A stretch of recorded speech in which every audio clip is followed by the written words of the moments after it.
Welcome to the Allen Press webinar, Understanding Your Market. I'm Joanna Gillette, Product Marketing Manager at Allen Press, and I'll be your host today. On your screen, you should see some general information about today's webinar. I'm going to go over a few of these items very quickly before we get started. Our presenter will be answering questions at the end of the webinar. If you do have questions, please use the chat function of WebEx to direct questions to the webinar host, which is me, during the presentation. We're using Voice over IP technology to broadcast the audio for today's webinar. So please make sure you have the volume turned up on your PC if you're having trouble hearing. Voice over IP quality may vary depending on network traffic. If you're having trouble hearing, please call in to listen to the webinar over our conference line. The toll-free telephone number and participant passcode for the conference line are listed next to the green telephone icon on this slide. If you do call into the conference line, please be sure to mute your telephone. You can continue the conversation with us and your fellow attendees after the webinar using the Discussions tab of the Allen Press Facebook page. Here you can post a comment, share an idea, or ask a question. Of course, you can also use our Twitter hashtag, APWeb19. Today, Nick Dormer will share best practices for conducting surveys to learn more about your target market. He'll also discuss the usefulness of demographic collection. Nick has been an Allen Press employee since 2009. As an association manager, he is an operational advisor to 6 nonprofit organizations across 6 different STM disciplines. He's experienced in assisting in the direction and implementation of marketing and similar strategic plans, and takes a consultative role on association benefits and pricing with a focus on membership recruitment and retention. Nick's most recent venture is that of publisher for a periodical journal in biology. I'm going to turn the presentation over to Nick now. Don't forget to use the chat function of WebEx if you do have questions.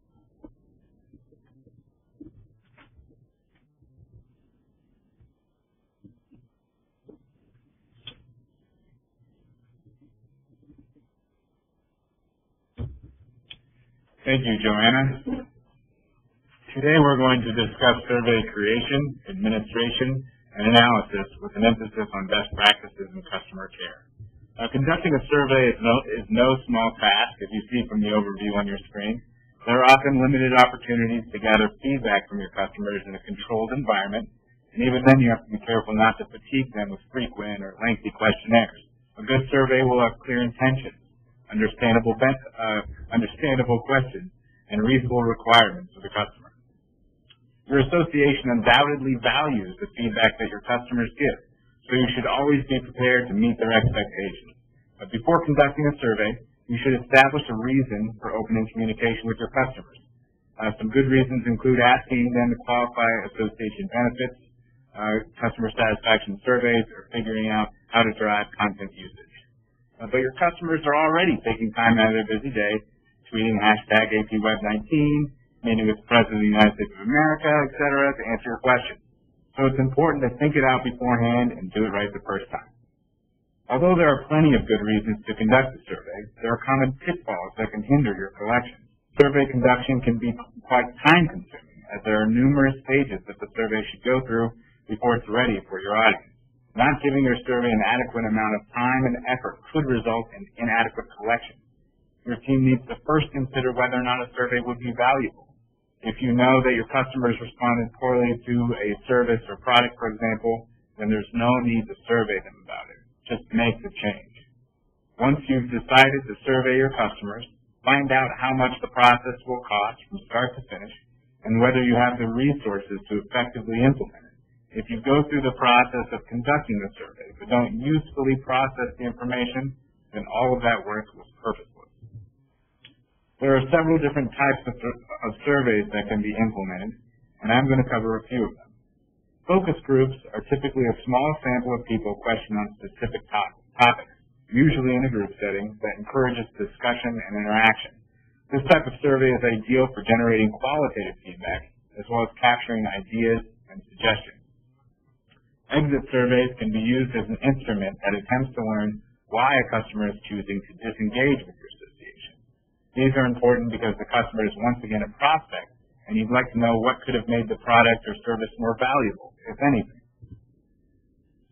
All customer surveys can be used to gather a wide range of information, including how the customers interact with the association and any components, to determine not just the association's value to the customer, but also the associated benefits.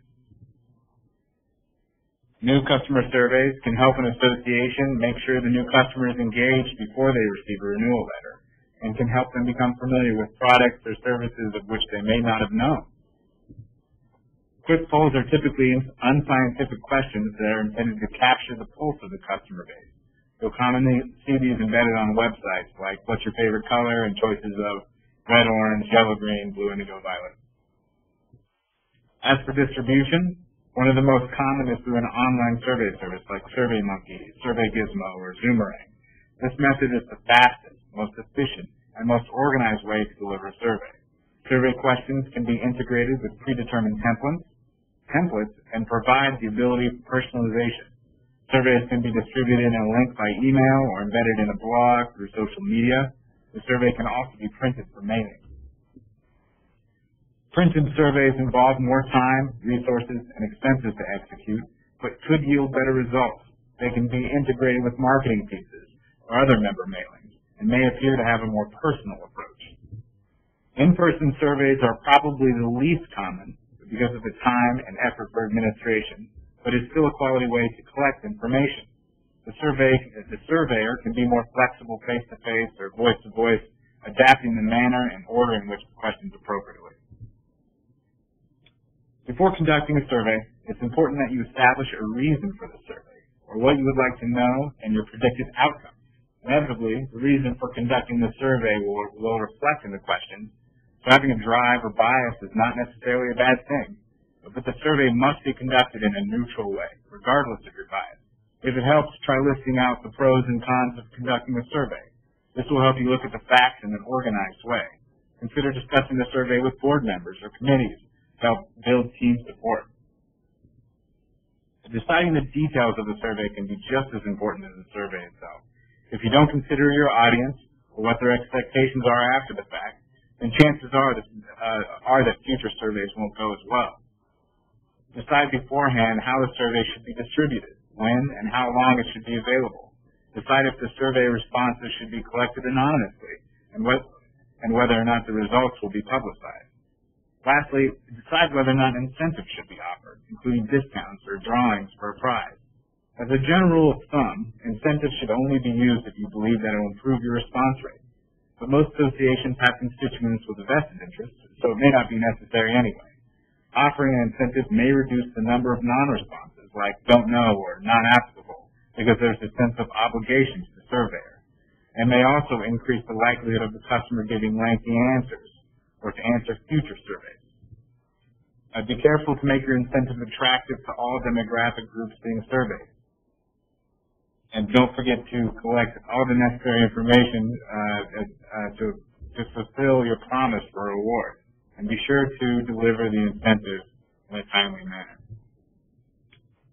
As for the survey questions, there are a host of things to consider. Keep in mind that you don't want to discourage the customer from continuing the survey. Avoid leading questions like, what are your thoughts on our awesome new website?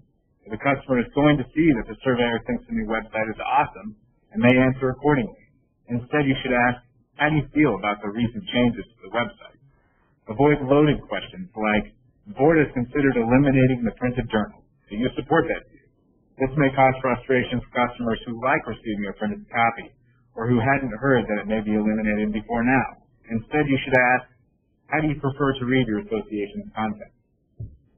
Avoid compound questions or questions that can be split into more than one part, idea, or meaning. For example, how long have you been a member of this association, and are you pleased with the benefits? Avoid terms that the customer may not know. Use simple terminology. Be sure to explain the purpose of the survey so the customer knows what they're getting into.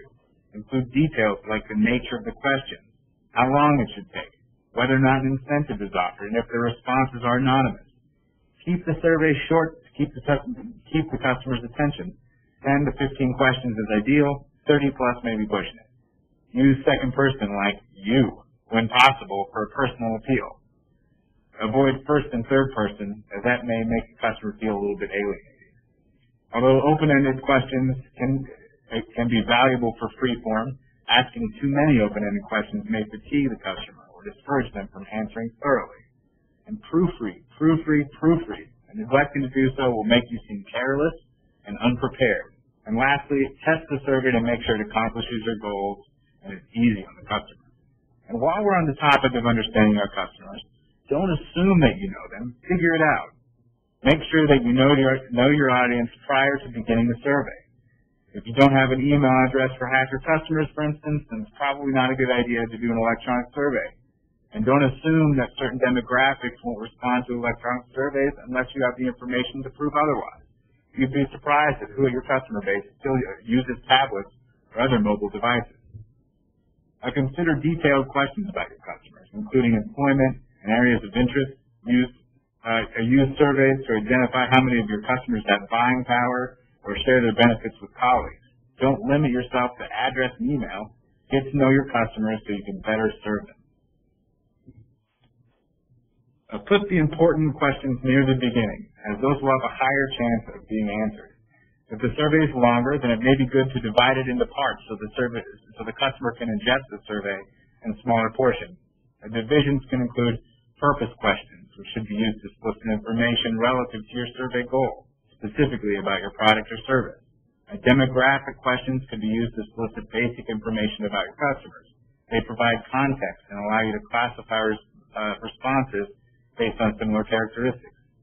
They will help determine, among other things, whether the survey collection is representative of your entire audience or just a particular subsegment. The closing remarks should give the customer a sense of closure to his or her question and the survey as a whole. Generally, these are open-ended questions, free from restricted answers that can cover a variety of topics. And once you've planned your survey and created the survey and vetted the final version to internal committees or your board, then you're ready to administer the survey. Start off by testing the survey to a select group of customers to see how they responded and adjust the survey as needed. That way, when you're ready to launch to a larger audience, then you'll have worked out any bugs. Consider promoting the survey in advance to let your customers know when they can expect it in their inboxes.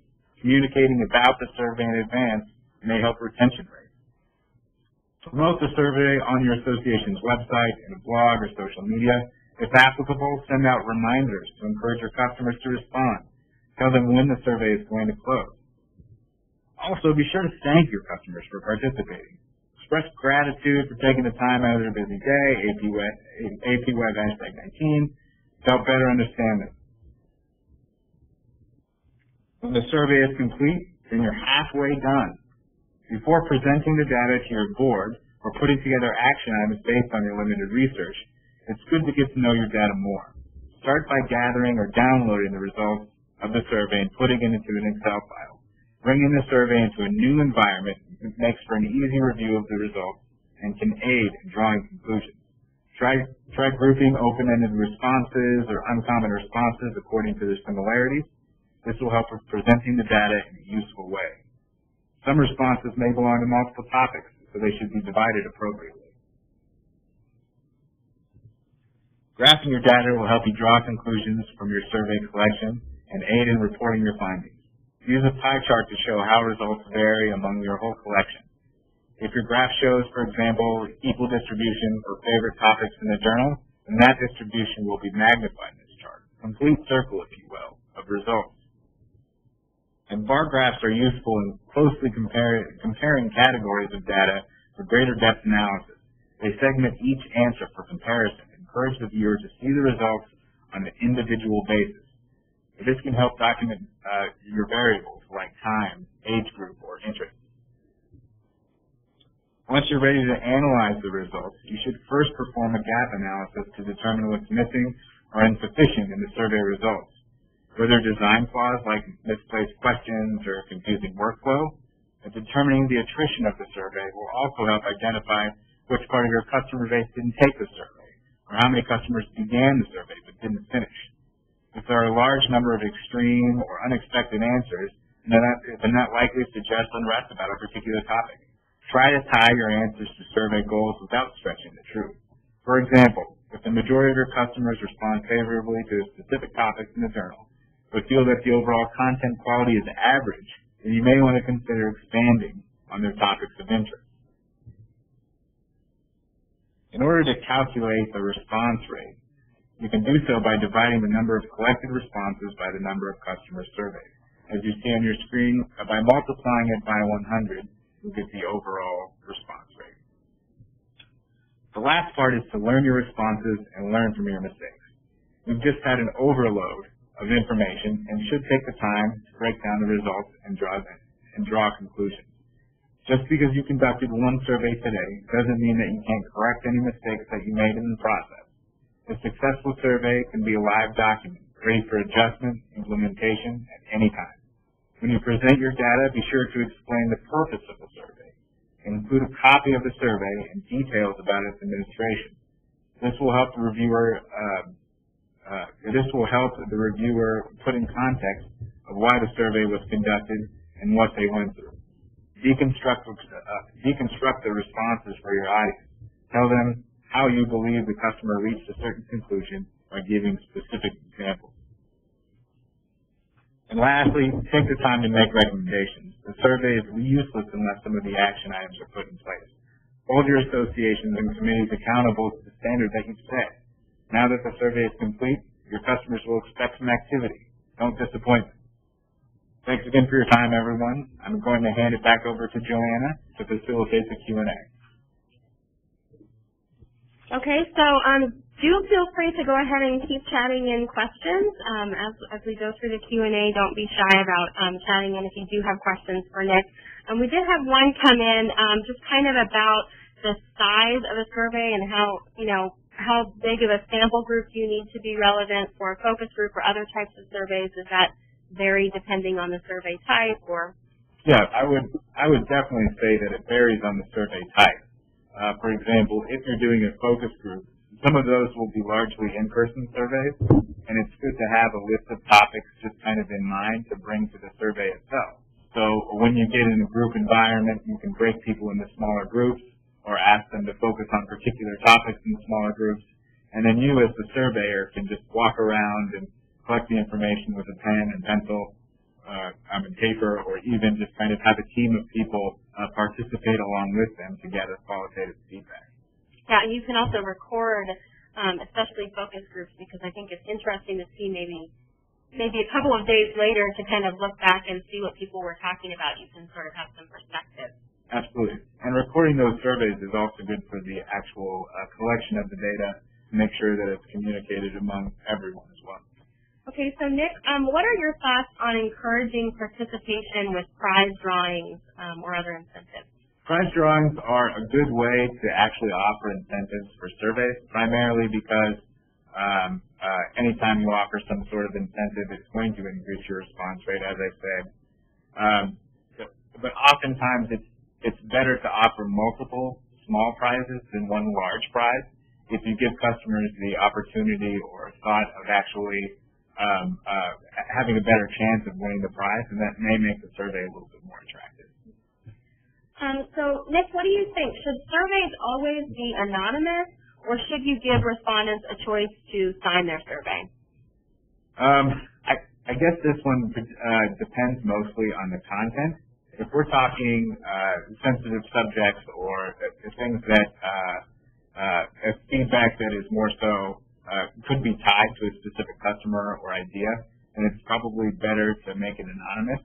But in the event that you just want to know areas of interest, or you're doing some sort of demographic collection or something along those lines, then it's not inappropriate at that time to have them sign up for the survey. Absolutely. And I think, even giving an option, making it optional can sometimes be helpful, because that way if you do get a survey back from somebody where they've had a strong reaction to something, you can at least follow up with that person and, maybe let them know that their voice has been heard, and kind of that way if they have a specific complaint that they're telling you about on a survey, you can actually, take some action on that.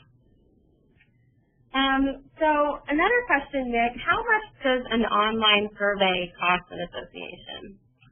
If they do it through a survey service like SurveyMonkey, they actually have rates posted on their website. And I think SurveyMonkey allows you to do free surveys for up to 10 questions. So that's a pretty good way to just get a base of what you're looking at. And you can do all the basic functionality that SurveyMonkey offers, such as putting together a unique template for your association or other things along those lines. Okay, great. Well, thank you, Nick. It looks like that's all of the questions that we have for today. I want to thank Nick and also all of our attendees for today's webinar. I hope that you enjoyed the presentation and that you gained some valuable information for how you can take action to better understand your audience. We will be sending out a brief survey, so as we always do, that will include links to both the slides and a video recording of today's session. Please do take a few moments to complete the survey. It is very important. Your feedback is really important to us, and we're always looking for ways how we can improve future webinars, as well as suggestions for future topics. So we do really look at those surveys. Don't forget, you can continue this conversation on Facebook and Twitter as well. Nick is obviously really into Twitter. He's let you know the hashtag several times. So you can continue that even after today's session. And that does conclude our session for today. Thanks very much.